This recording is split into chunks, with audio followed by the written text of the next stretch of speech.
Time for another podcast session. Time for another podcast session. Time for another podcast session. A little something for your depression. The Mike O'Mara Show feels a need better than the finest weed. Listen, and you will succeed. Mike and Robin, Josh's dumb face. Sit back and chill out in our place. Maybe we'll get up in your face. Join the fun in your own chat place. Mike O'Mara on your phone. In the car or just at home. Throw the dogs a big fat bone. F you if you hate their tone. Mike O'Mara lost his mind. He will search and never find. Trying hard to be real kind. Spring is tight, it can't unwind.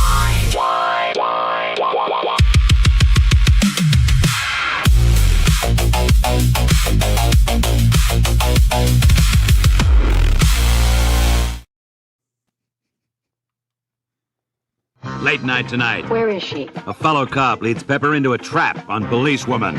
Mike O'Mara, Radio Entertainment. You can listen to The Mike O'Mara Show at MikeO'MaraShow.com. Well, what have we here? It's a podcast. Fine. And what excitement we have today. It's The Mike O'Mara Show with Mike O'Mara and Rob Spiewak. Now, here's Mike. You know, sometimes when I'm producing those, I really don't even know what they're going to sound like the next day, and then it's fun. That's a fun experience. I remember being in fourth grade and saying, I wish someday I could be in the movie Tron. It was and now I am. It was exciting. Welcome to the Mike O'Mara Show. I hope you enjoy those. That those was are, terrific. Fun for Josh takes what I give him and turns it into a thing. And it's a lot of fun. The music was so different and inspired me to just shake up all the graphics for a little bit. It's good to shake things You up. two are It's like wonderful. Rodgers and Hammerstein. Right. And Yeah. then of course the show opens with the same tape you played for 35 years. Yep, Well, that's how the 35 show years. goes. There you go. And yet you still smile at it. I do smile, but maybe you could come up with something new. Nah. Welcome to the Mike O'Mara Show, everybody. It's great to see every one of you in the chat group. We have a new member. I love to see that green new member thing with That's neat. Jeffrey Saylor, who is joining us here. Great to have him along I on bet a he Thursday. misses the Pirate Open. You like the Pirate Open better than that. No, but Is his that name it? is Sailor. Oh, Sailor, I get it. I understand that.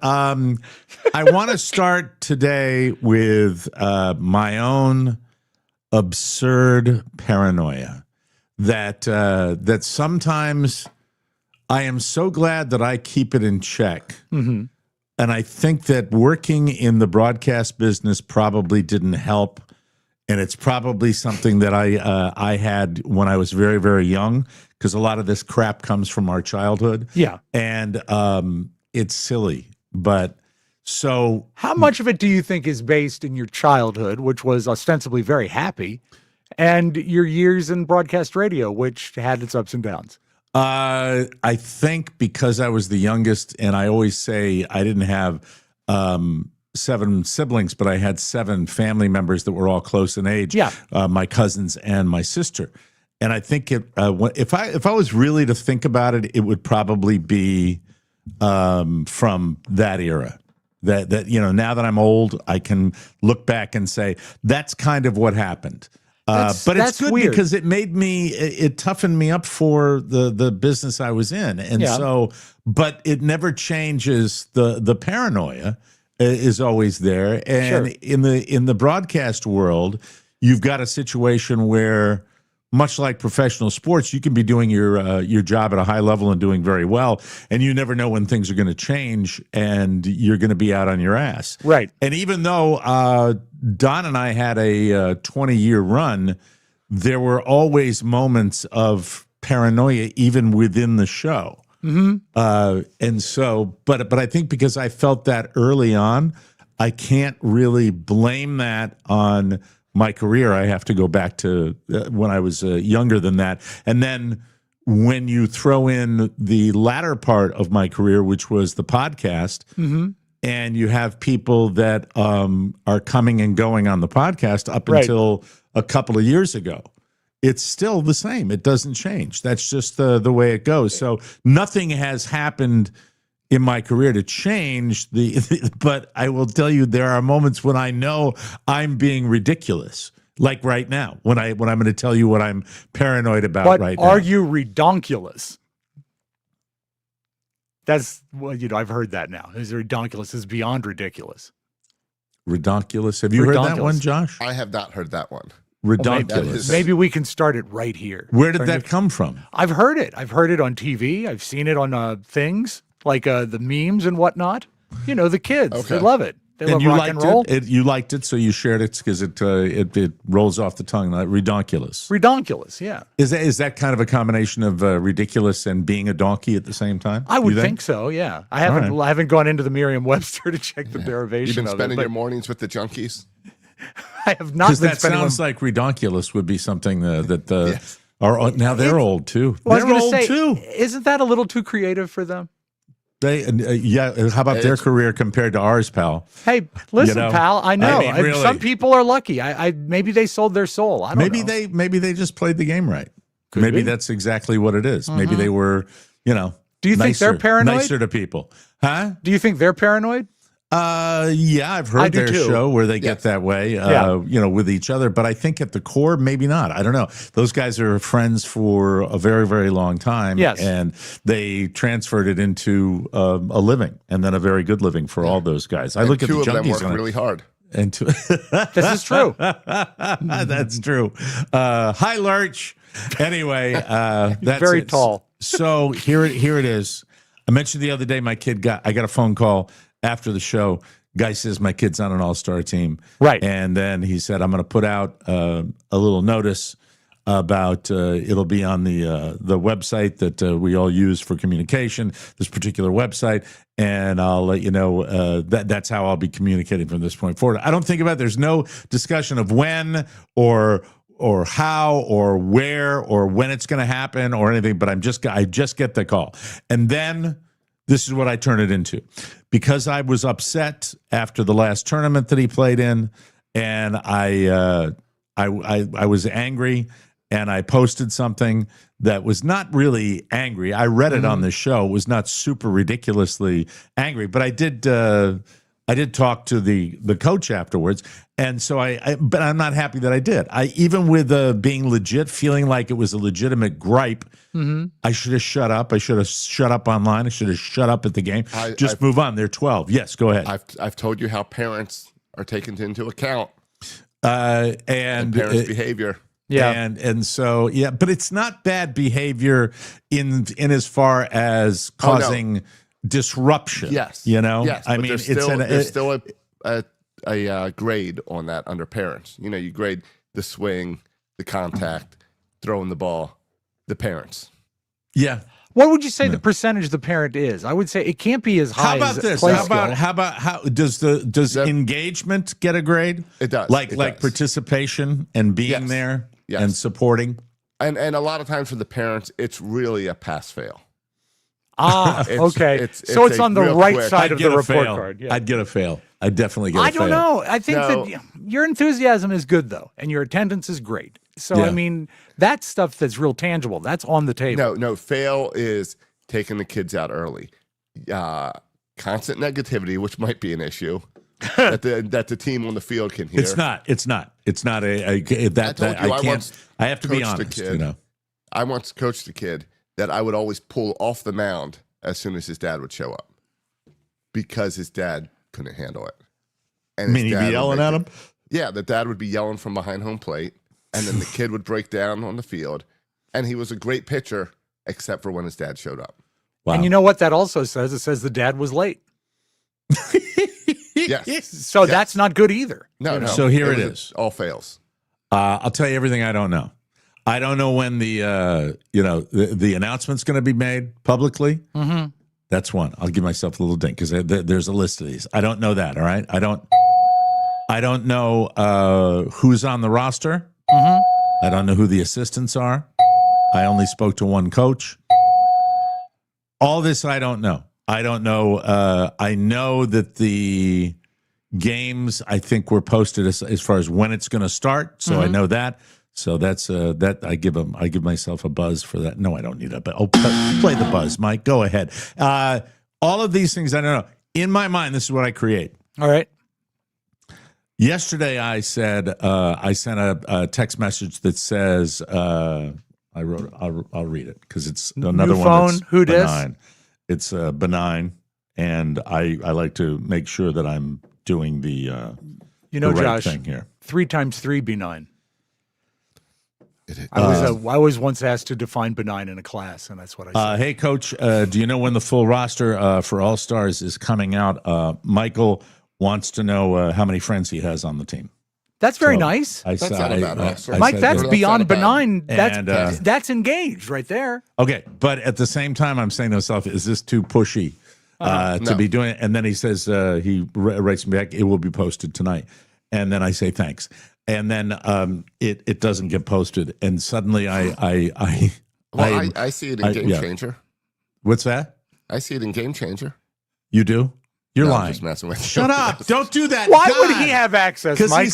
Because he's feeling better now and he's being an ass. Yeah, he reached out to make that hurtful. So are you thinking, my initial thought, and I'm as paranoid as you, I essentially grew up as the youngest in a family too. I know the feelings.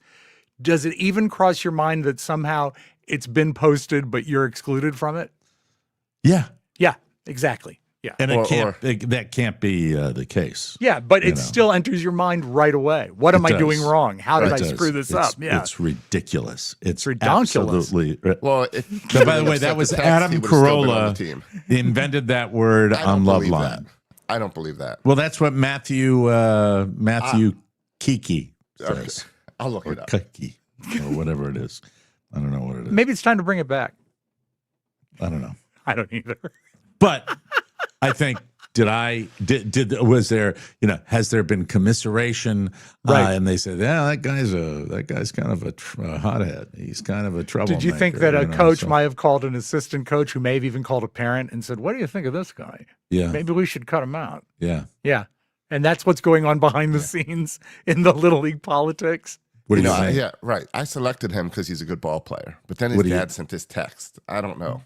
Are you think so? You guys think I'm being ridonkulous with this? Yeah, you're I being think, yeah, ridiculous. you're overthinking it. And you know why I think? Because it boils down to this. And when I get in a situation like this, I think this way. They don't care about me that much. I'm not enough to change the status. You know, I'm one in a sea of a million. And they're not going to go to the effort to exclude me from a status because and also you didn't do anything. I've had a lot of drama around this Sure. game, Yeah. game of ours, and I get it now. I get why the temperature runs so hot, and here's the thing. This is the problem. It's Right. silly. I need to grow up. I'm 66 years old. It's too important. I'm putting too much import on it. I doubt it. really am. I doubt it because you know what? It's your import is placed on the value of your son. It means the world to your son, so it should mean the world to you. All right. It becomes absolutely important, but don't beat yourself up because you think you're being too assertive when you're not. You just asked you're a fine. question. Yeah. Okay. All right. We'll see. You're fine. I'll see. And you said Checking. thanks. Still checking. Yeah. Yeah. Ridonkulous first showed up. I said thanks. Yeah, that's what I'm saying. Good. Yes. Good. okay. That's good. Yes. Ridonkulous. Ridonkulous first showed up in the book The BFG by Ronald Dahl in Roald 1980. Roald Dahl. Whatever. Really? He wrote Charlie and the Chocolate Yes. Factory. That's But it also okay. appeared in some paper in 1815.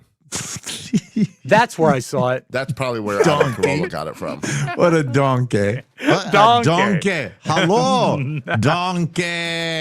Anyway, you're getting props for the look of the show, Josh. So that's looks good. great. Welcome to all our chatters. We involve you in the show. Right up at the front, because Josh took the time to do it, I want to share the voicemails that we have. Now, will you explain how that works on the show Yeah. if somebody wants to leave us one, please? Yes. If you go to our new website, tmospodcast.com, there is a little microphone in the bottom right-hand corner that you can click to leave us a voicemail. Also, lots of you can go there and leave us reviews on the show, and we've gotten a lot of great reviews Okay, that's Since awesome. this is Wonderful to see. this is sort of the new version of the mailbag, so I'd like to pose this as the theme again because we haven't played it in a long time. You hold on. You only get to play it if it's something new. Okay. All right. So we source some new music. You're capable. I found out how many 5 minutes ago that we were doing this. No, I'm Yes? just talking about anything. Like Okay. generic. Play with it. Have fun. Yeah, It's I do. a fun. It's a fun. Yes. No, you don't. It's a fun exercise. Okay. It's a Yes, fun. It's a fun exercise to I find do stuff. bring you know. new stuff, Mike. Come on now. No, you bring new stuff every day. I'm talking about the Yes. generic like music and intros and stuff. Let me hear what you were going to play. Go ahead. I think you're gonna like it, Mike, because we All right. haven't played it in a long time.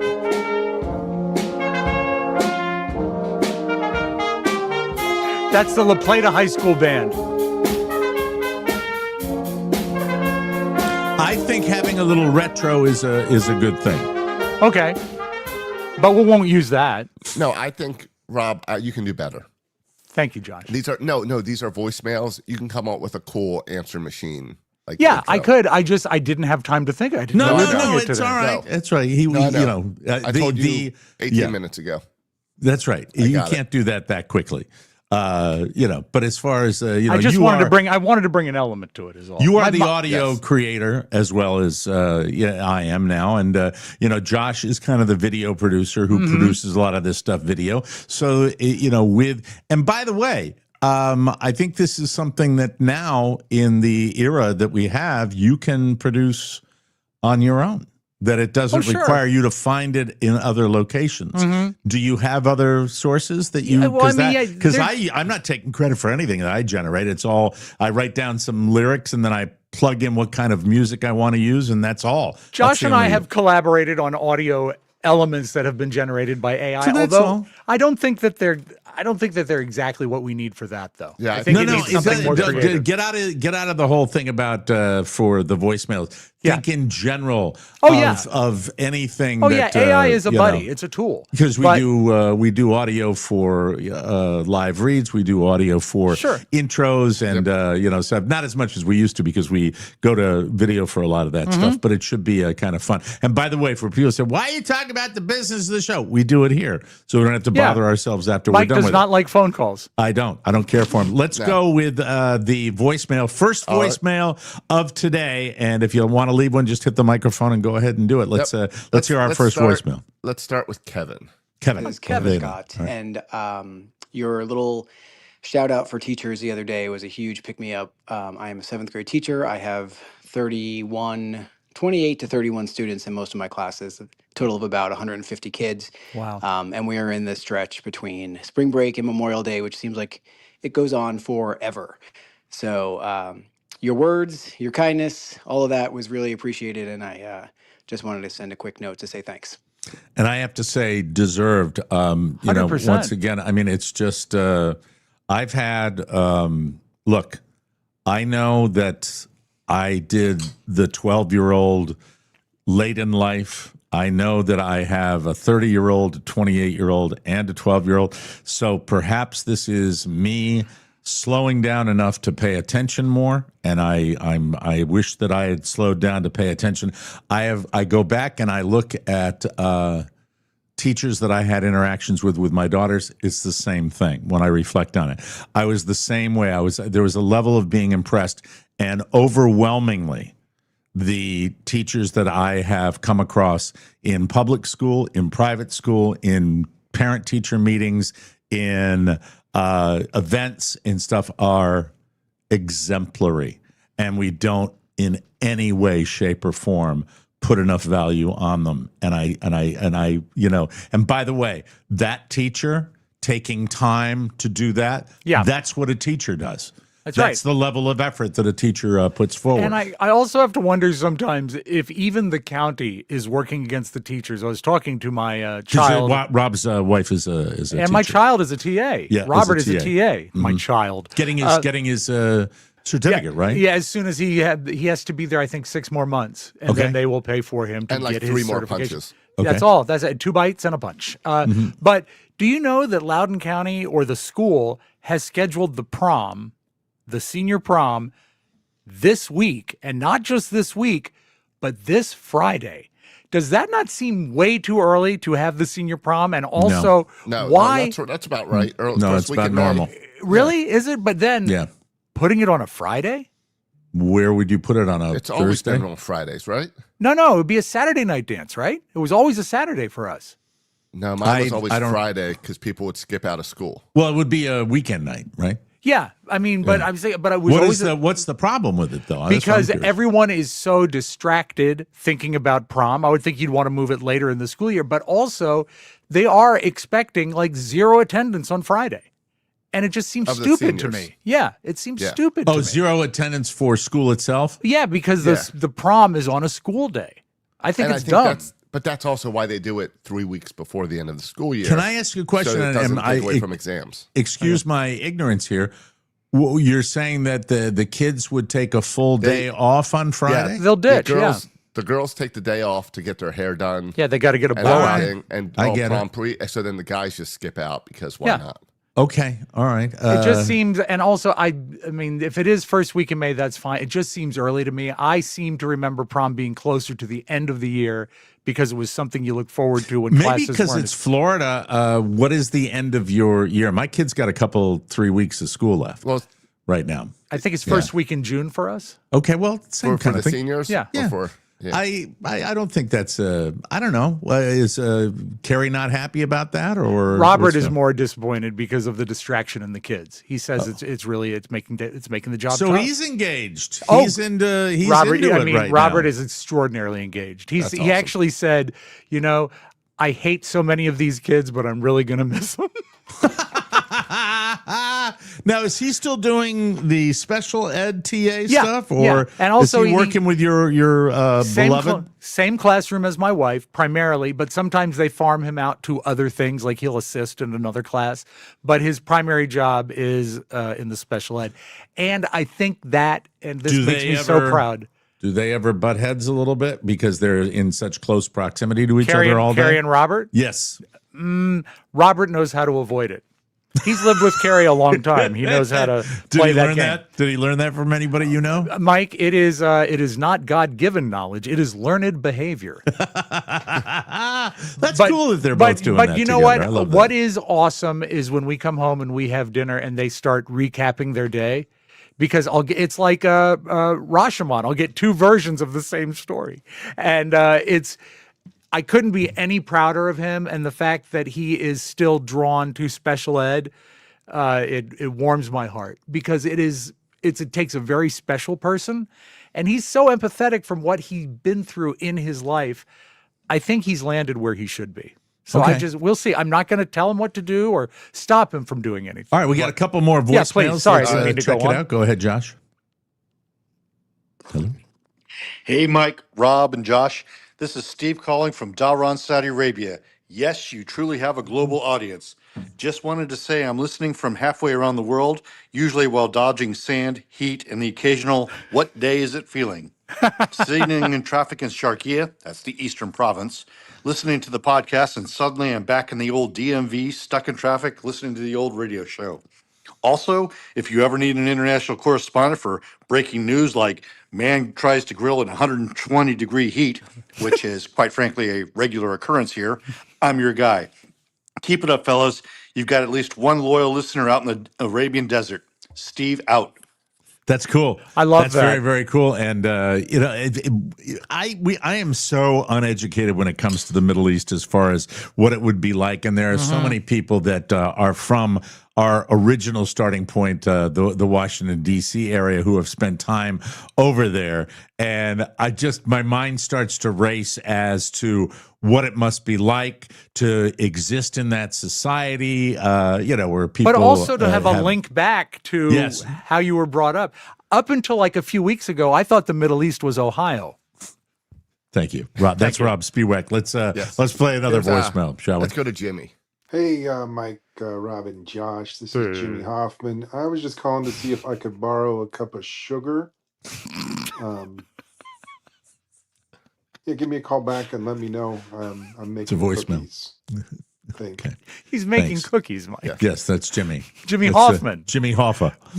No, Jimmy Hoffman. Oh, I like calling him Jimmy Hoffa. Okay. That's right. We got another guy that's got some food on the mind. So here's Okay. Chris. Check it out. Hey, Mike. This is Chris. I would like to order 2 small pepperoni pizzas, 1 thin crust, 1 large. I love our listeners. I prefer a little bit of sauce, not too much, just a little bit. And yeah, you know my address, obviously. Come on. And thank you very much. Hope they make me laugh. Very Charles Grodin-esque. Yeah, the late Charles Grodin We with that can't delivery. fulfill which that I like. offer, though, because he didn't specify round or square pie. I'm sorry. Oh, that's right. Yeah. Well, and that's the thing that makes our pizzeria. And by the way, that's a tribute to Danny Aiello. If we're using all the old references today, our pizzeria has both round and square. Yes. Mm-hmm. And really, square. It's exactly. How many more do we have today, John? We got 2 more. 60 more, Mike. 60 more. No. We got 2 more. Here is right. Russ, who wants to talk to you, has some Red Sox advice. Mike, if the Red Sox already have you down, just remember the Giant season isn't that far away. And the good news is they'll only let you down 17 times a year. Beautiful. Do you think that is somebody who gets it and gets me in sports. We had That a lot is of exactly we've how had it a is. lot of nice messages so far, but I nominate that so far as voicemail of the week. Brian Bayo yesterday, their crap pitcher. You had no right to throw a tantrum on the mound when your manager took you out. What's his name? Brian Bayo? Brian Bayo, yes. Please tell me, by God, please tell me that at Fenway they play the Banana Boat song when he gets on the mound. Bayo! Do they? They have to. I have no idea. Yeah. Never been there when he's pitched, and usually he's not in the game long enough to. Well, I know it is a 3-minute record. That's very frustrating. Another one. Yesterday was day baseball, so up in Toronto, earlier game, and I was able to turn it off mid-afternoon, which was great. And that's what I do. They now play the kind of baseball. Josh has experienced this before, where when your team is in a period of true suckdom, as the Red Sox are, you can go to the 3rd, 4th inning and know already what kind of game it's going to be and turn it off. And if something changes, you watch the highlights if there was something special. I think what might be needed, if they could put a roof on Fenway and they could call it the Suckdom, but it would be the Suck Dome. The Suck Dome. That's Yes. it. You can't put a roof on Fenway. I Come know. on. What are you I know. talking That's about? just silly. John All right, Henry would say no. All right, let's close this out with one more voicemail. I'm ready. This I'm ready guy's got for a it. question for you, Rob. Oh, great. Oh, helps if I unmute him. Yeah. No problem. Let's try that again. I would love to go. I would love Hey, Mike, to go on the this is, TMLS. We have 2 talking. cruise. However, I need to know if Carrie Spiewak is going to go. If she's going, I'll definitely be there. If she's not, I can't see a reason to be there. If I knew her when she was 5 years old, I would have swept her off her tricycle. So let me know, or at least announce whether or not Carrie is going on the cruise. That'd be great. That would be great. What's this guy's name? This guy's name is Tom. I have to wonder if when Tom goes on vacation, like a cruise, does he leave the signs in his yard, or does he? Well, that is does a he take very them up? odd, very It odd started very reference. flattering. Sweeping at 5 years old Yes. off the tricycle, is a little. I like to think he meant he was also 5 years old. Not he's pulling up in a van. Yeah, well, I think that that's, he should you're specify. you're giving him the benefit of the doubt, which I think Yes. is correct. I'm but getting into it starting sweet. But the fact that we have to give him a benefit of the doubt that there was not clarity on that. He also sounds like certain people have that sound that they are a person of larger carriage. Oh, absolutely. Yeah. I think that he would have his own lifeboat. But I will say this, Tom, she will be on the cruise, and I'd say you've got about a 2 in 5 chance of her sleeping with you. So come on. It'll be fun. How about that? Yeah. By the way, we don't talk about it enough. We got to put something out again about it. We haven't done it in a long what, time. Carrie's needs? No, we haven't done Carrie's 40% needs. chance. The Margaritaville cruise that's coming up in January of 2027. You asked for a long lead time. Jesus Christ, we've given you a year to get ready for that. They are still selling cabins on our website. You can go to Mike O'Mara Show. I'm sorry, correct that. TMOSpodcast.com. Yes. Sorry about that. We never were able to get the other one, from certain people that have it and won't. I like the new one better. TMOSpodcast.com. Yes. Well, and if that's not working, you can always go to OscarSantana.net. Oh, doesn't that feed to our website, right? Yes, a listener sent that over to our website. That's great. Appreciate that. Thank you very much. And we will have... It'll be a longer cruise. It's going to be in a different part of the world. We're going to the Western Caribbean instead of just off the coast of Florida. Well, you know where we're going, Mike. We're going to Cozumel. The Gulf of America. Oh, that's correct. Yes, Josh will be wearing the T-shirt. The Gulf or golf? Gulf of America. Okay. I'm glad. So go to TMOSpodcast.com. Get your cabin. The prices are lower. The cruise is longer. And the lead time is more so you can plan it. The date again is January 21st? 23rd, I believe. 23rd? We'll have to get that. I'll get a regular one sheet for it. We'll have it ready for next week. So we'll be ready to go for that. The prices go, call and at least get your deposit in because the prices will go up. They flex, so you can lock in your price. So Speaking of the Gulf of America and politics in general, I would like to urge everybody, if you get a chance, check out another podcast. It's Jon Stewart's Weekly Show, The Weekly Show with Jon Stewart. And he does, I've talked about the Senate candidate from Maine and a gentleman who has tapped a beer on my porch, Mr. Graham Plattner. Yeah. And I am going to tell you something. If you want to know what it feels like to be proud of the team you're on, I would urge you to take a look at these two lefties and their discussion that is a long form, because that's why Stewart does this. He does long form interviews with newsmakers, and he has a discussion. If I had known, I liked him because of his politics, and we talked politics. That's why we became friends, and he came over, and we shot the bull. And it's a small area up there. There are not a lot of people up there, so you rub shoulders with a lot of different folks. But let me tell you something: you show me a more genuine human being on that's running for major political office. I have not seen one. He is amazingly composed. He is amazingly knowledgeable, and he gets the joke. And he is just, it's the reason why I liked him as a person, is the reason why I like him as a candidate. And none of his friends knew that he would explode. This is an oyster farmer from Hancock, Maine, from Sullivan, Maine.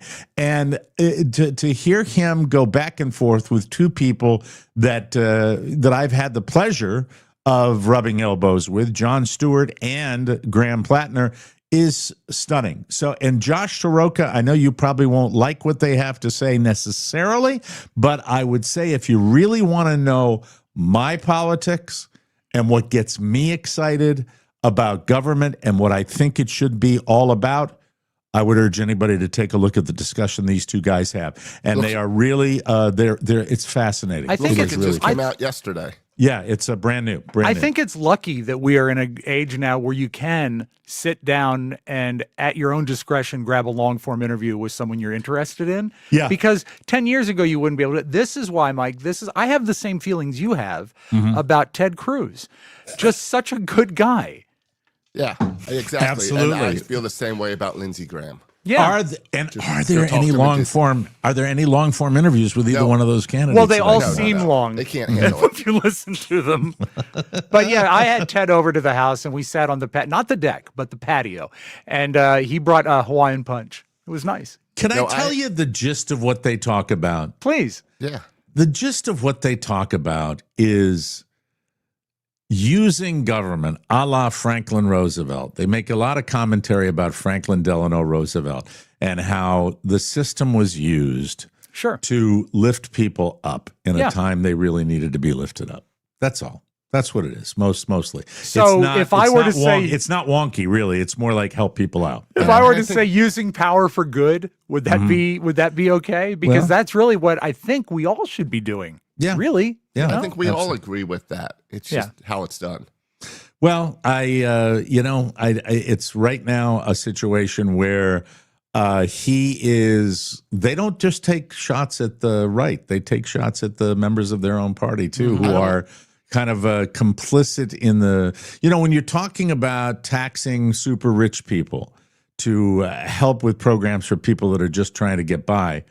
I think that you'd be surprised to find that there are many people that are not necessarily moving quickly in government on both sides of the aisle. Yes. And I'd like to tell everyone on the conspiracy bandwagon, when Mike says taking shots at people has nothing to do with what went on at the I'm dinner. too small a potato to get canceled. So wouldn't it be great if they did take a page from FDR and they brought back the Works Progress Administration and the government could support podcasting? WPA, Rob Spiewak. Bring it back, man. WPA. Bring it back. I don't know why all politicians don't do these long-form interviews.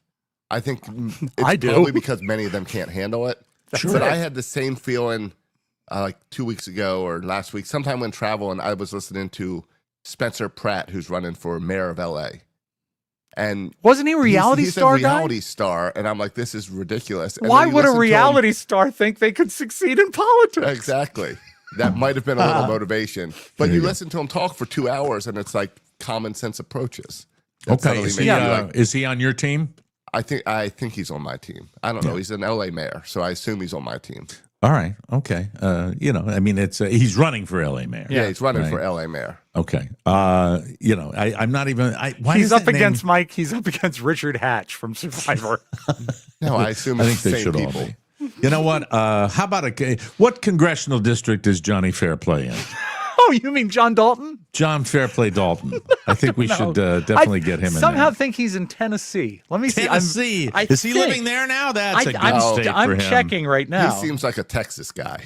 Texas. Hey, we got to move along, everybody. But check out Jon Stewart's weekly show. He's always got something interesting to say. Very smart gentleman and a very funny guy at the same time. I misspoke. He's living in Danville, Virginia. Still Danville. All right. Still Danville, yeah. Yeah, good. Way to go, Fairplay. You could vote for him. Yeah.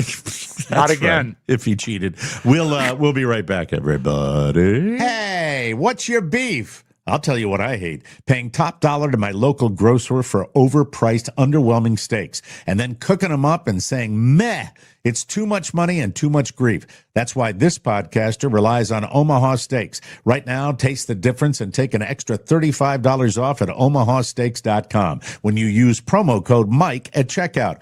Omaha is my favorite because they do beef right. Unmatched quality, incredible variety, and every bite backed by their 100% satisfaction guarantee. Each steak is perfectly aged for maximum tenderness and hand-cut by master butchers in America's heartland. Omaha Steaks has been America's original family-owned butcher since 1917, and they're still raising the bar. From tender USDA-certified steaks to juicy burgers, versatile chicken, pork, and more. Omaha Steaks delivers unbeatable quality and variety every single time. Let Omaha Steaks deliver high-quality protein right to your door. Visit omahasteaks.com and get an extra $35 off with promo code Mike at checkout. Mike is a new code, so don't mess with it, Clyde. That's OMAHA steaks.com. Promo code Mike. Terms apply. See site for details. Let's eat. Hey, play the music, Slim. Here we go. Want to start today with... No, we're not going to start with that, Michael. Stop it. No, we're not. Is this tidbits? Are we back to tidbits today? We're back to... do you want to call it tidbits, or do you want to... I completely screwed up all my organization Let's call it random tidbits, because they're in no particular order. Random tidbits for you. Random tidbits. God, I effed up. What really did you do? Did. I'm tired. I've been working very I know, very hard. and it's a bad time of year and all that. But what did you stack them in the wrong order? I did because I don't want to lead with something funny. I want to lead with something very very serious. I want to get to everything I wrote. I'm sorry. Yeah, well, I do. I know. really do. All right, let's start with maybe this is what we're starting with. It's just a very lighthearted show today. That's what it is. I like that. Lighthearted tidbits. Thank you. That was incredibly professional. Coors is launching its first non-alcoholic beer in test markets next month. Now, Rob Spiewak, I know that you wrap your tonsils around a good non-alcoholic beer once in a while, and a buddy of mine has not quit, but he's modified his intake, and he was raving about the quality of non-alcoholic beers. They've really stepped up. Yeah, and we are drinking less as a society, and so I think Coors is jumping on the trend, and this is going to be called Coors 0.0%. And the rollout will begin in the northeastern U.S. That's a horrible name. It is Mr. Blutarski. 0.0. And then Belushi looks at me and goes, I know. Hey, yeah. Pencils in his nose. It won't be available nationwide until next year. Coors insists that 0.0% beer has the same flavor as Coors Light, delivering a crisp, mountain cold refreshment. Well, Coors Light is a real easy go-to for a lot of people, but as I recall, not particularly. I'd say its forward flavor is cold. That's what Coors Light tastes like. How's tastes its like mouth feel? No, you don't do mouthfeel on a beer. Is it a working six-pack, or do you have another six-pack in the refrigerator? Do you have in a the garage? whiteboard in front of you on all the things you want to hit today? A whiteboard. I like working. The working half gallon. Yes. That's right. Right now, I think the best money to flavor non-alcoholic beer is Budweiser. Budweiser Zero. I think it's the best. Yeah. A lot of the ones that are like your Heineken, even Beck's, they've overdone the hopping of it or the flavoring of it. It tastes too strong. I see Budweiser the Athletic is good. everywhere. The Athletic I've seen, but it's more expensive than Bud, I think. Really? So, yeah. The Athletic. Is that one of the big breweries that's coming out with that one? It's made by Nike. Everywhere. Nike, thank you. They also wouldn't let me drink it, Mike, based on the name. I love the pause when the joke is being written in the head. That's there's a trend on TikTok of fart salads. Have you heard about this? I have.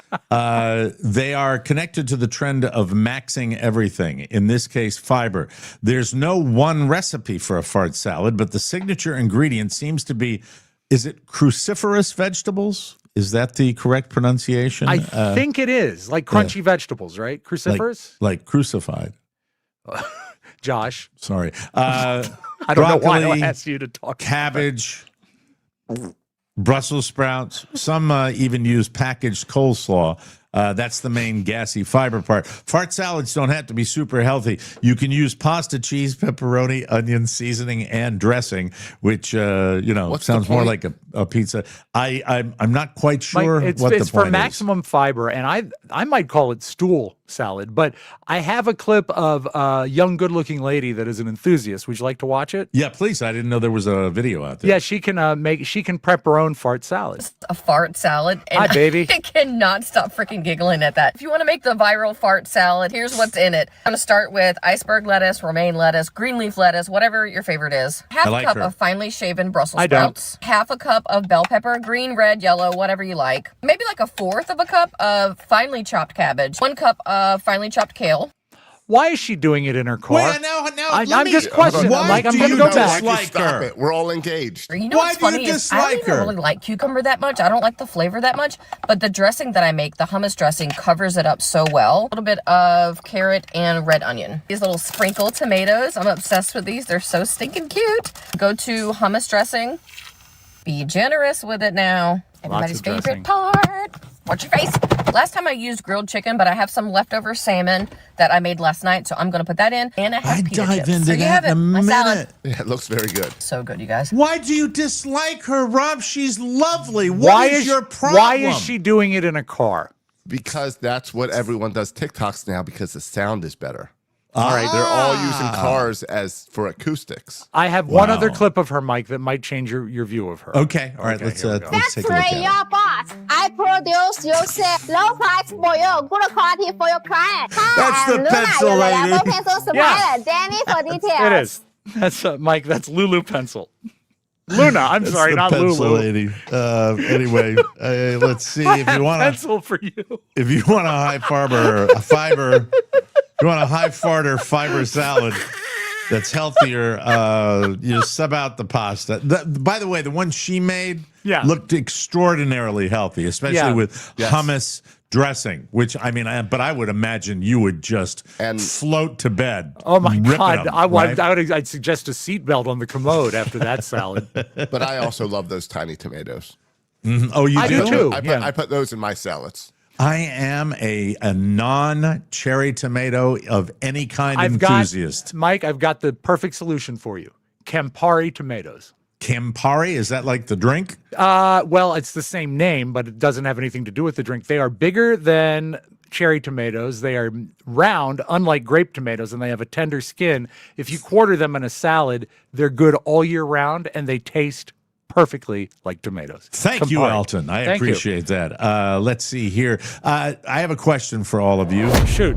Do you have low-effort family? Do you have a low-effort family? A new article says low-effort families aren't usually filled with yelling or drama.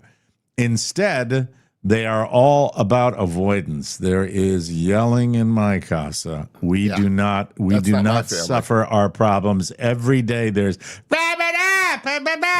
a shower. My family has zero effort, and it goes back generations. It's quiet. Quiet. Okay, usually in these families, there's one person that does all of the emotional lifting. Who would that be in your? Would it be you? I think it would be me. Yeah. It's funny you bring this up. I can remember being like 4 or 5 years old, and one time seeing my uncles and my grandfather in a yelling match about politics, and it was so upsetting to me because I'd never seen it in my family before. Even a raised voice I'd never heard. And I'm sure it's equally as unhealthy as any other lifestyle, but we are a quiet, non-yelling family. Okay, the emotional lifting person is the person remembering birthdays, sending texts, making plans, and keeping everybody connected. That does sound like you. That is like me. Rob. Yeah. I know it's not Robert, who once wrote on a Mother's Day card, "Happy Birthday." Here's what a family therapist had to say about this. Okay. It's not so much that the rest of the family opted out of caring. It's more that they never had to practice because someone else was already doing it. It's important to remember that healthy relationships require mutual effort. So if you're always the one texting first, planning holidays, or checking in while everyone else stays silent, you might be the CEO of a low-effort family. And it is a wearying principle at times because it sometimes feels unappreciated. That's why they should have had some kind of solution in there for you. Yeah, because I've said it before. I say, guys, I'm tired of always being the cheerleader. And that's how I feel sometimes. All right. And it's a little wearying. You know where I get that story. Go find it and print it out and give it to the family. Both members of the family. The teachers. Give it to the teachers. I'm not going to do that for them. Okay. There you go. They have to make the effort. Yeah, make the effort, please. Jimmy Cerrito, take note. Ozzy Osborne wore a signature cologne for over 30 years. Oh, but no. He told, now don't steal my stuff here, please. Over 30 years, but he told very few people what it was. Now we know that it's scent number 88 from a London-based company called Check and Speak, because they just released a limited edition version in his honor. Unfortunately, it sold out right away, even though they charged $370 for a 100 milliliter bottle. That's let's see, about $68 from every bottle sold is going to the Cure Parkinson's Foundation. Oh, that's generous. So it's over $300 they keep. Yeah. Well, it's business, Mike. Yeah, they give a little cut to Ozzy's foundation in his honor. Ozzy's wife, Sharon, says, "I'll never forget, as soon as he smelled it, he said to me, 'I'd like to smell like this for the rest of my life.' And he did.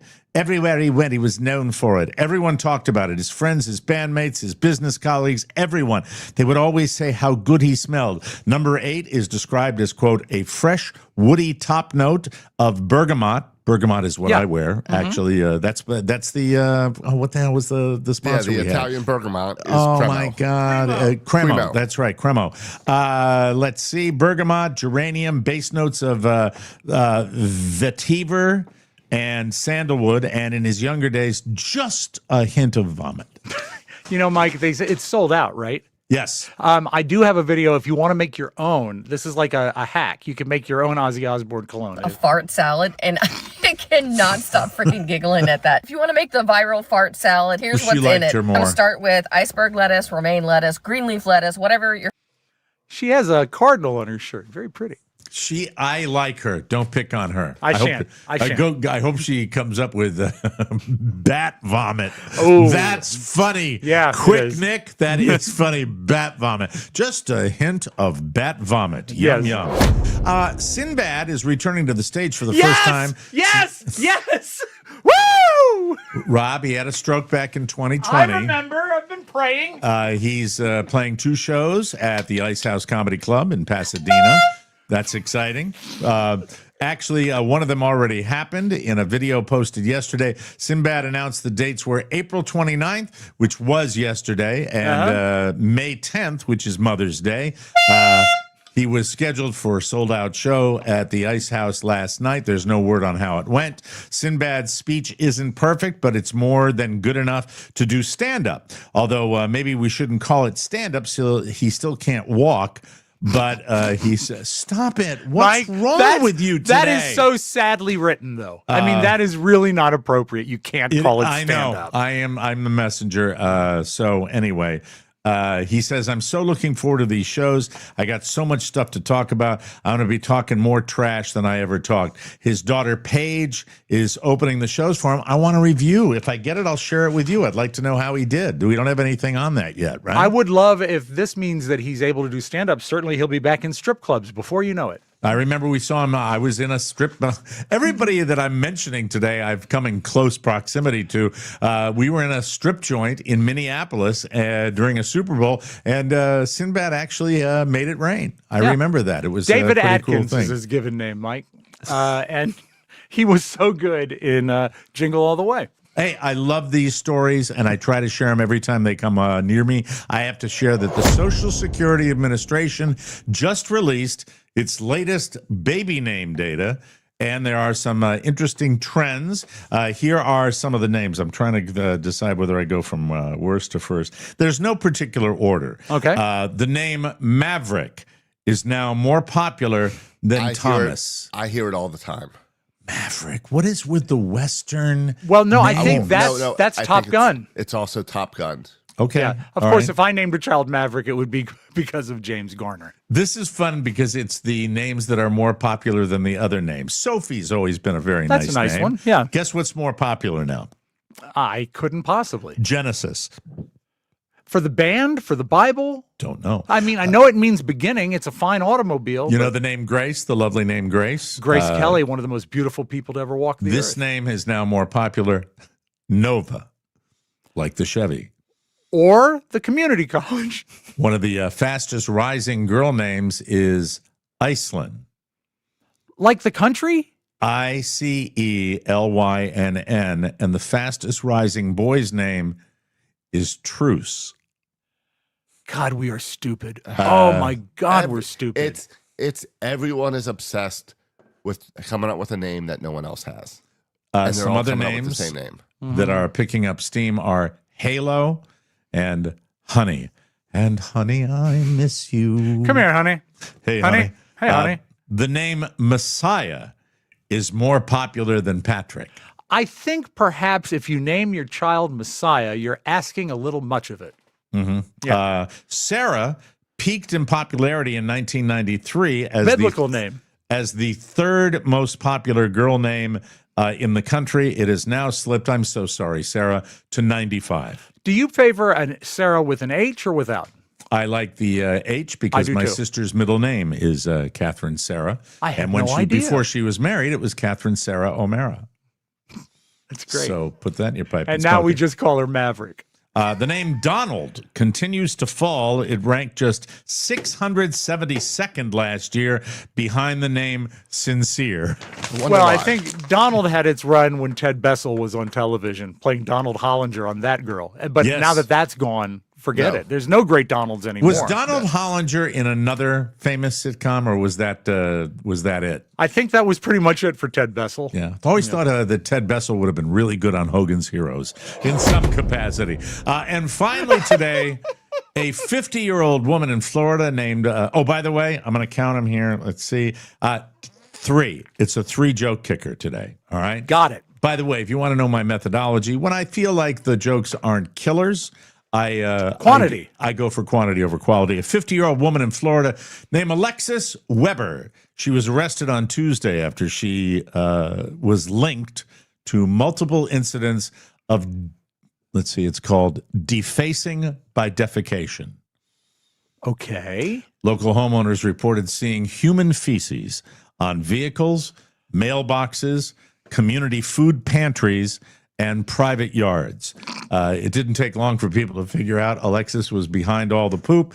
She was caught on security cameras, and a detective even witnessed her popping a squat in her own yard in public. Oh, dear. It's unclear as to why she was doing this, but one homeowner said he was happy that the neighborhood worked together to get to the bottom of it and find this lady and, bring her to the authorities. Sure. The weird thing is the woman.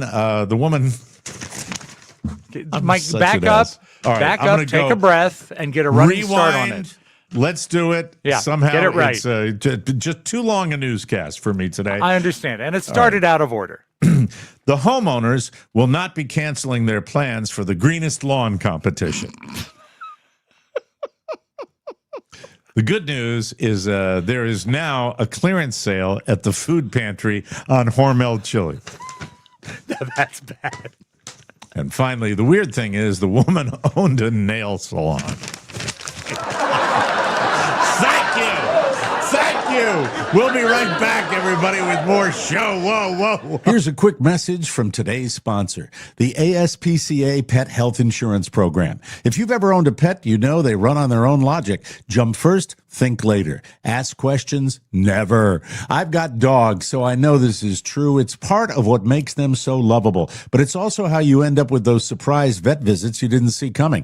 ASPCA Pet Health Insurance helps cover eligible vet expenses. So when those moments happen, you can focus on getting them the care they need without overthinking the cost or second-guessing your decision. When you enroll in an ASPCA Pet Health Insurance plan, you could even get a $25 Amazon gift card. It's a little treat for you while you're doing something great for your pet. The program offers customizable accident and illness plans, making it easier to get your pet the care they may need.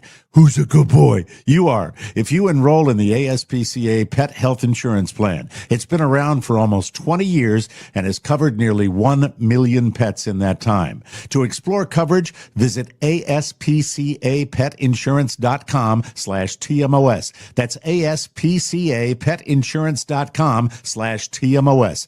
Eligibility restrictions apply. Visit aspcapetinsurance.com/Amazon. Terms for more info.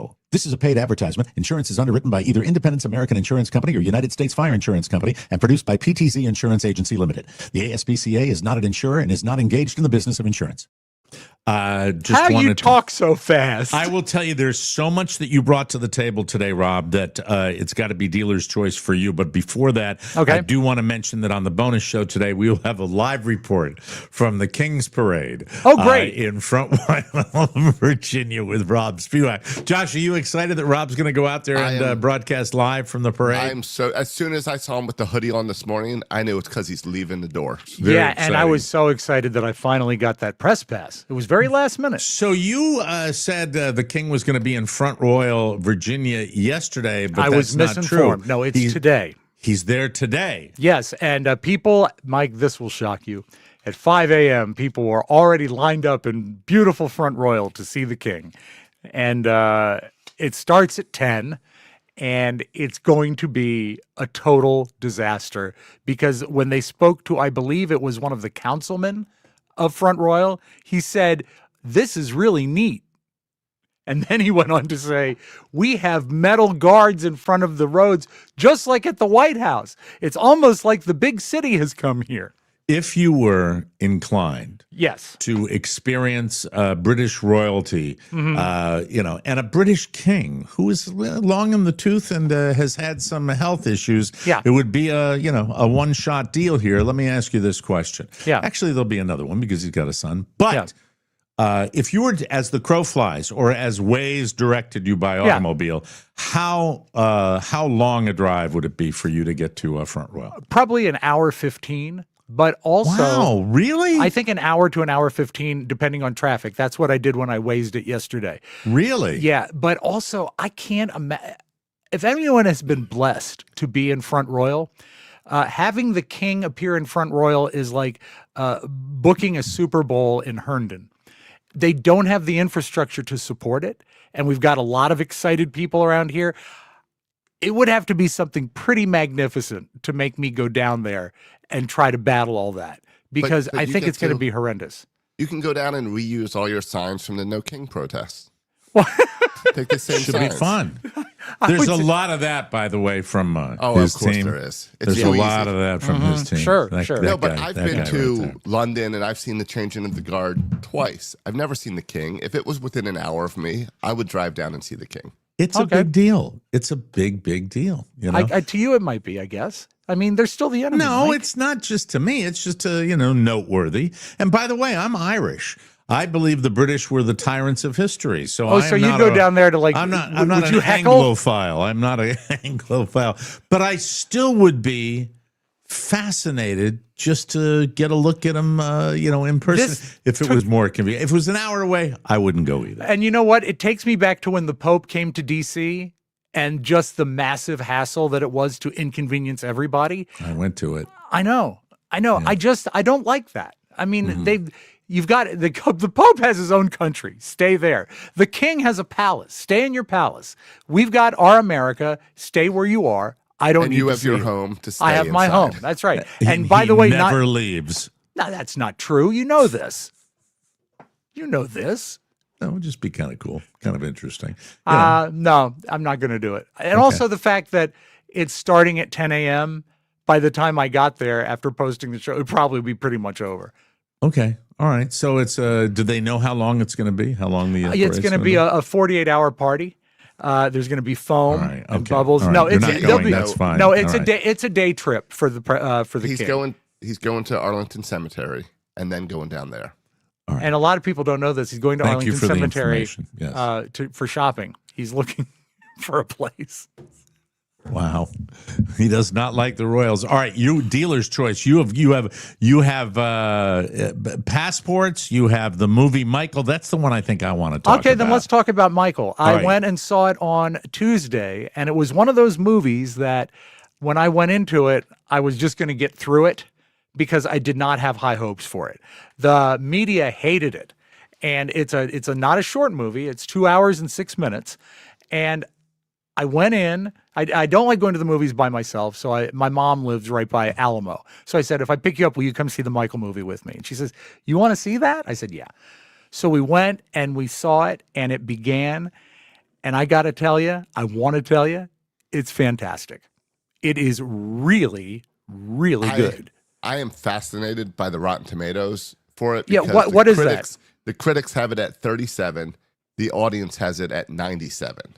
That's crazy. Okay, what makes it an audience What makes it that 97? favorite? The use, and this is a little bit, I guess, a little bit simplistic of me, the use of his music and sounding that good in the theater, it reminded me of what it was like hearing the records for the first time. All right. I think that I can understand that. I think that people are, I think everybody, at least everybody was conflicted when all this crap about Michael Jackson came out. I hate the fact that it but came I out. mean, we are torn because it almost feels like all of the people who were fans of his music, and there were so many of us, and he was so incredibly popular, you feel as though when allegations are thrown at somebody that they're throwing them at you.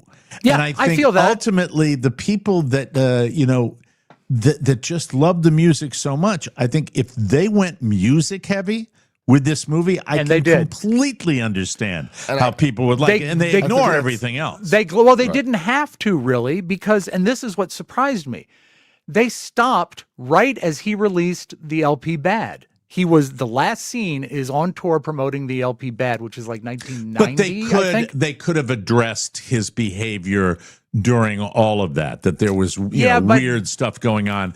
Right up until They glossed a Bad. lot of stuff. He hadn't even built Neverland or bought Neverland at the end of this movie.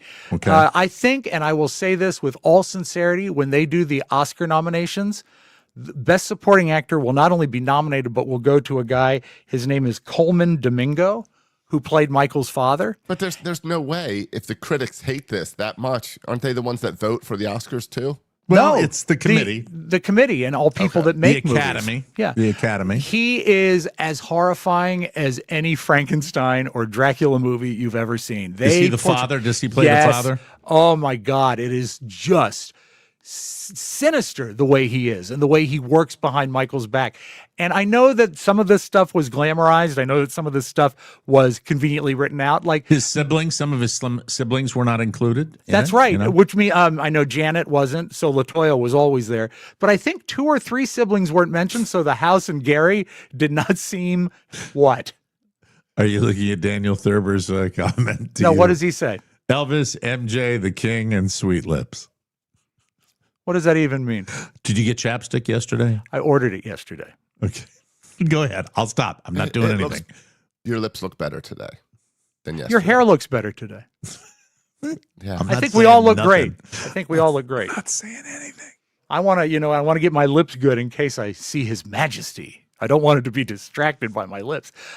He looks just like him, and he is so just evil incarnate. And I'm thinking, wow, some of the siblings actually signed off on this. So he must be a terror. But yeah, he will win. You still have to acknowledge the fact that they did gloss over some of the real issues. And I guess... But you could say the same thing about the most recent Elvis movie, the Epic. It stops at 1972, and it reminds you of how good he was in that moment. Right. And the music was fun. The one thing that totally surprised me, I didn't know Mike Myers was in it. Austin Powers. Is he in it like he was in Inglourious Bastards, where he's just got a cameo? No, it's a little more than a cameo. He's the president of CBS Epic, and they put a lot of makeup on him. Al Teller? I believe that's it. Was it Al Teller? It might be. Oh, but you got to find that out because Al Teller. I was in a suite with Al Teller. I don't know. They don't focus on his name, but at one point he says, and I'll try to do an approximation of his voice that he uses in this, and he's unrecognizable in the makeup. He says, "Okay, Michael, Thriller, greatest selling LP of all time. There it is. What can I do for you?" And it turns out that the story, if it's valid, is that at that time Thriller came out, MTV was real hesitant to use black artists on MTV. They were very white skewing.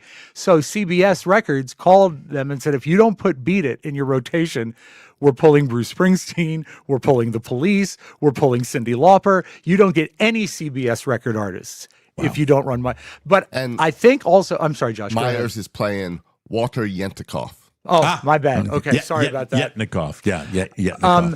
It is, I spoke stupidly that it was stunt casting to have his nephew play Michael. This kid is great. And I want to show you a comparison video. I can remember where I was when I saw the Motown 25 and Michael first did the moonwalk and everyone saw it. As a matter of fact, the next day I had a cousin born, and at the hospital, we're all looking at a one-day-old baby, but the conversation is, how did he do that thing with his feet? In the hospital room, I remember this. But take a look at this. I believe it's on the left side is going to be Michael at Motown 25, and on the right is Jafar Jackson recreating it.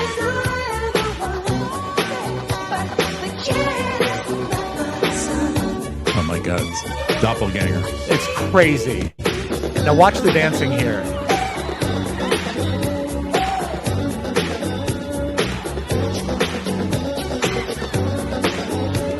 Okay, I totally get it.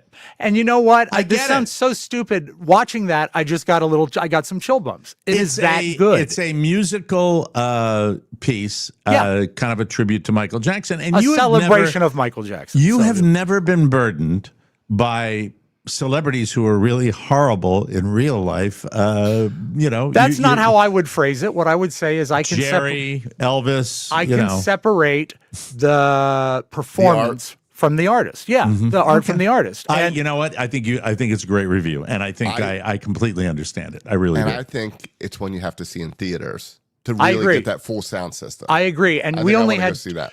2 other people in the theater with us because it was a Tuesday morning showing. I'd like to see it with a full theater. Although, Josh, you mentioned something about the people on opening night making it about themselves. Yes. I saw the first weekend was a lot of people getting up and dancing during the movie. Oh, no. Go home. Go home, a-holes. That is the little kids that go to Minecraft and ruin it. I know. You don't need that. That sucks. But it is really a fine movie, and I think some of it really fine. I think the 2 best performances are the father and Michael. However, I will say this: it's not a very well-made movie. There's some clunky parts in it. I wish the movie was a little slicker in the storytelling. There's some shots, like camera shots, that were really questionable. Well, that's because of the cover-up. And I also I'm really not being. They probably had to make it a little clunky in order to kind of get through the awkward crap. Yeah, you're probably right. I can do without AI monkeys because they literally made Bubbles smile. That made me sigh. Oh, Bubbles is in it? Of course. Then I'm all in. And what was weird, and I don't know if it's true, even after he totally broke ties with his dad, he continued to live at home. How awkward is that? Yeah, maybe he craved the abuse. Robert.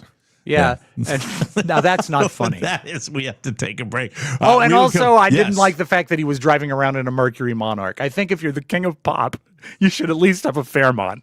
But otherwise, how many Spiewaks do you give it? When I was about halfway through, I said this is 3 out of 5. Now it's 4 out of 5 after I've thought about it. I will go see it again. All right, very good. We'll take a break and we'll come back with a reco that I will not give a total rave to, but it did make me think, and maybe it will make you think as well. Documentary on Netflix. We'll take a break and be right back on the mic. Friends, a quick warning. Beware of the takers. You know the type. They listen to the free show Monday through Thursday and give nothing back. Tisk, tisk. For shame. But us, we're different. We're the givers. We give you the bonus show every Friday. We've got the goods, unfiltered, unrestricted, all access, and fun.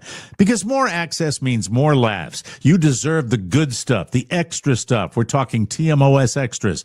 Unpredictable bonus content you won't find anywhere else. Or go big with the commercial-free feed, complete with the bonus show every single week. Sign up today because your bonus subscription keeps this whole party rolling. You fuel the fun, and we keep it coming. So smash that bonus show tab at MikeO'MaraShow.com and jump in. The water's fine. Be a giver. It feels great, and the laughs are guaranteed.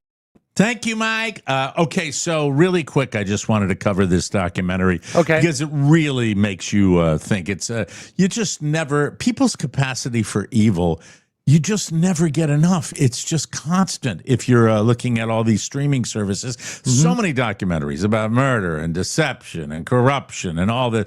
The latest one is called "Should I Marry a Murderer?" And it is a study in moral confusion and just how evil people can be. And I think it was fascinating. It's a mini series. I think 3 episodes. And you can knock it out. You can binge it in one night, as I did. It was supposed to be 4, but the lead was killed. It's essentially, you know what? I'll roll the trailer because I don't think you're not gonna lose anything by rolling the trailer. Okay. Is this a Netflix joint? It's a Netflix joint. Take a look at the trailer for this movie. This is fascinating to me. It really. Imagine you fall in love with someone who made you feel accepted, wanted, seen, who made you feel whole and loved and special. And you are just so happy. And then they say to you, I've done a horrible, horrible thing. Something so vile, it flips your entire world upside down. Mountain rescue teams are searching for a man who's been missing for more than a week. There was not a single trace of him alive ever again. He's effectively disappeared into thin air. To remain in love, you have to keep this secret that you know is going to destroy you. But if you reveal it, then you destroy everything. I mean, what would you do? It is as compelling a documentary about, and what makes it, the best thing about it is just how incredibly intelligent she is and how she unravels based on this. She's intelligent. And, she's and incredibly she can't decide what to do. She is incredible. No, hold on. Don't judge yet. Don't judge. When it's laid out, you get it. You understand what's happening. And to be fair, people say that the super intelligent have hard times making decisions because they don't see things in black and white. She's very educated. She's a doctor. She's a pathologist. And I could see if he explained it like I had to. The one thing that really ultimately does not make sense to me, and I'll be curious to how people feel about it, is why the crime that they discuss in this documentary happened in the first place, because it really didn't need to. So if you want to check that out about what would you do in a circumstance like that, but don't jump to any conclusions as far as what she does, because it's complicated, but it's fascinating. Compelling as well. is a good word, and I'm looking for something to watch. Just 10 seconds. I happened on a movie that I watched yesterday, and I don't know that I'd ever even heard of it.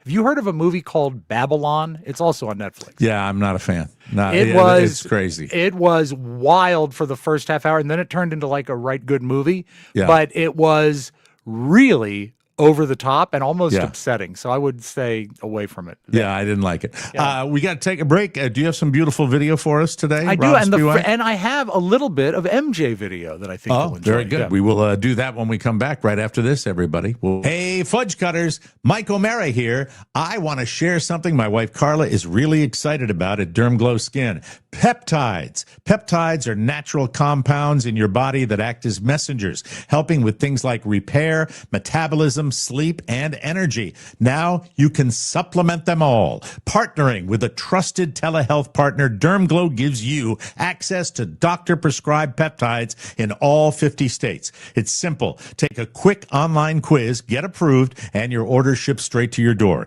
Peptides can improve your energy, metabolism, and cellular health, detox and skin support, hair, skin, and scalp health, better sleep, and the Wolverine stack for recovery and healing. And of course, GLP-1s for weight loss. Whether you're trying to lose 30 plus pounds or just the last 5, there are programs and microdosing options to help with benefits like reduced cravings and better blood sugar balance.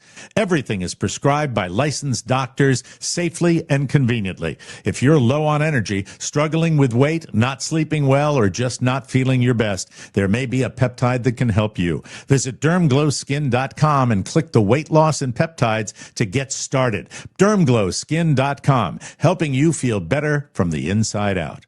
Oh, man, she's got so much great stuff there. Let's jump right into the beautiful video portion Hey, I like that. of the Some program. Beautiful video. Jerry time. One last thing about the Michael Jackson movie. They do an amazing job, even if it's exaggerated, of when his head caught on fire. You'll cringe. It's so well done. But also, I think one of the reasons I liked it so much is, I'm an audio nerd and a production nerd.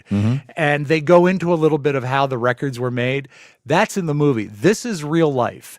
This is when they were mixing down a record and Quincy Jones stuck his head in. I love this story. This is the engineer that's talking right now. Bruce Swedian reflects on how meticulous Michael was about mixing this song. And he would say, Bruce, that's perfect, but let's try one more. And this is like mix 80. And so I say, no problem. So we did it. And then finally we got up to mix 91. And Quincy came in the control room and said, what are you guys doing in here all this time? And so we told him, Quincy, we're mixing Billie Jean. And we got a fabulous mix. And Quincy Jones cuts right to the chase and he says, let me hear it. let me hear this POS you think you're making so perfect. So we played it for him. Came to the end. Got real quiet in the control room. Quincy said to me and Michael, he said, okay, guys, let's listen to mix 2. So we played mix 2. It blew it all away.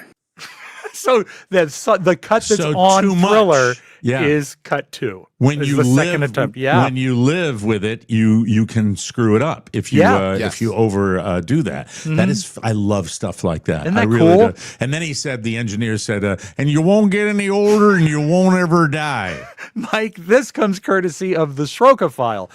Josh sent me this from the Brewers. I think this was yesterday's game. Promo sheets flying out the window. Hopefully you don't need to read that one, Marty, because it is up against the netting behind home plate. His copy. One of their promo copy pieces blew out of the booth and into the netting.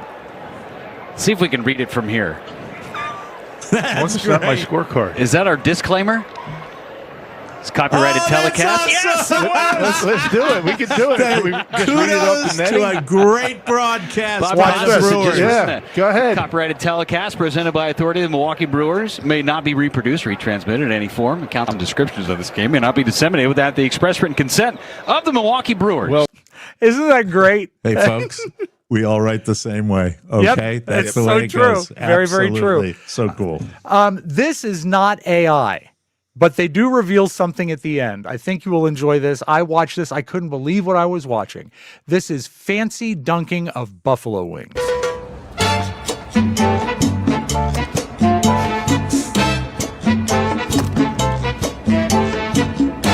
Amazing, right? Real? No. But watch how they do it. It's a guy dropping wings. That's great. That's fantastic. Roll that one again from the top. And love it's so that. great because only on the second time did I realize every time they throw the wing, it goes out of frame. Right. And then there's just this idiot in a raincoat dropping the wing into the sauce. It's so funny.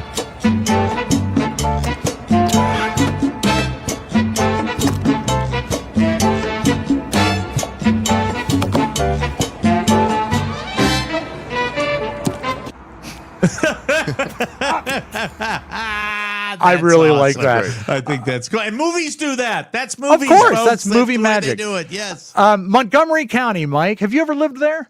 Montgomery County. You know, I've worked there, but Yeah, I've in never, Maryland. never lived there. I worked on Jennifer Avenue. Now, in Montgomery County, there is a young 4-year-old piano prodigy that is going to play at Carnegie Hall, which is a big deal for anybody, but especially if you're 4. See if you are annoyed, as I am, with this news coverage because they don't do one thing they might want to do, which is let the kid play the piano. And in your morning cup of joy, a pint-sized piano prodigy from Maryland headed to the big leagues. Look at this cutie, 4-year-old Michael Gerges. He will take his talents to none other than Carnegie Hall. Okay. This young man, yes, Michael is set to become the youngest pianist to play at the famous Manhattan venue. This Manhattan venue. He started playing piano last September, and at that time. And since that time, he's earned dozens of first place awards. That includes the top honor at the International Music Competition. They don't show him playing piano. They just talk about it. And how about the yelling? All that personality with that morning show, but not an ability to actually communicate. And a word to the parents of the prodigy is don't make him wear a hat. And Mike, let's close with this because I still haven't gotten enough. Where are you? Where are you? Where are you? We are pencil manufacturer in EU. The price is beautiful. The quality is wonderful.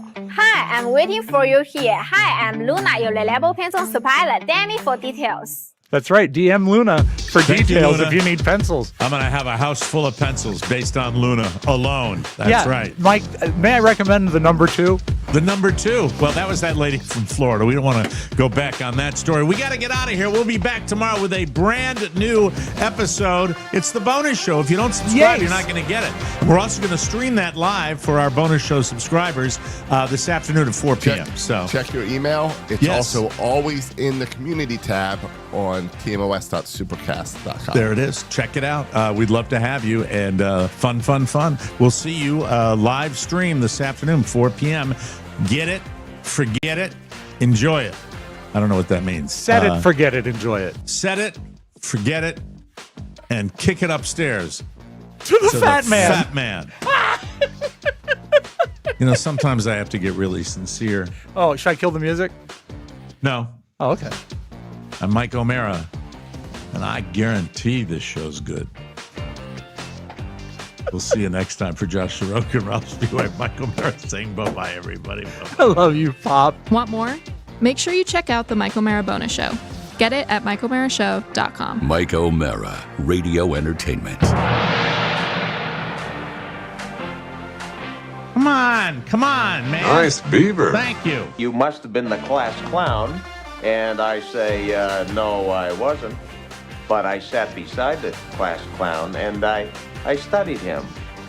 You can't keep getting away with this! You can't keep getting away with it!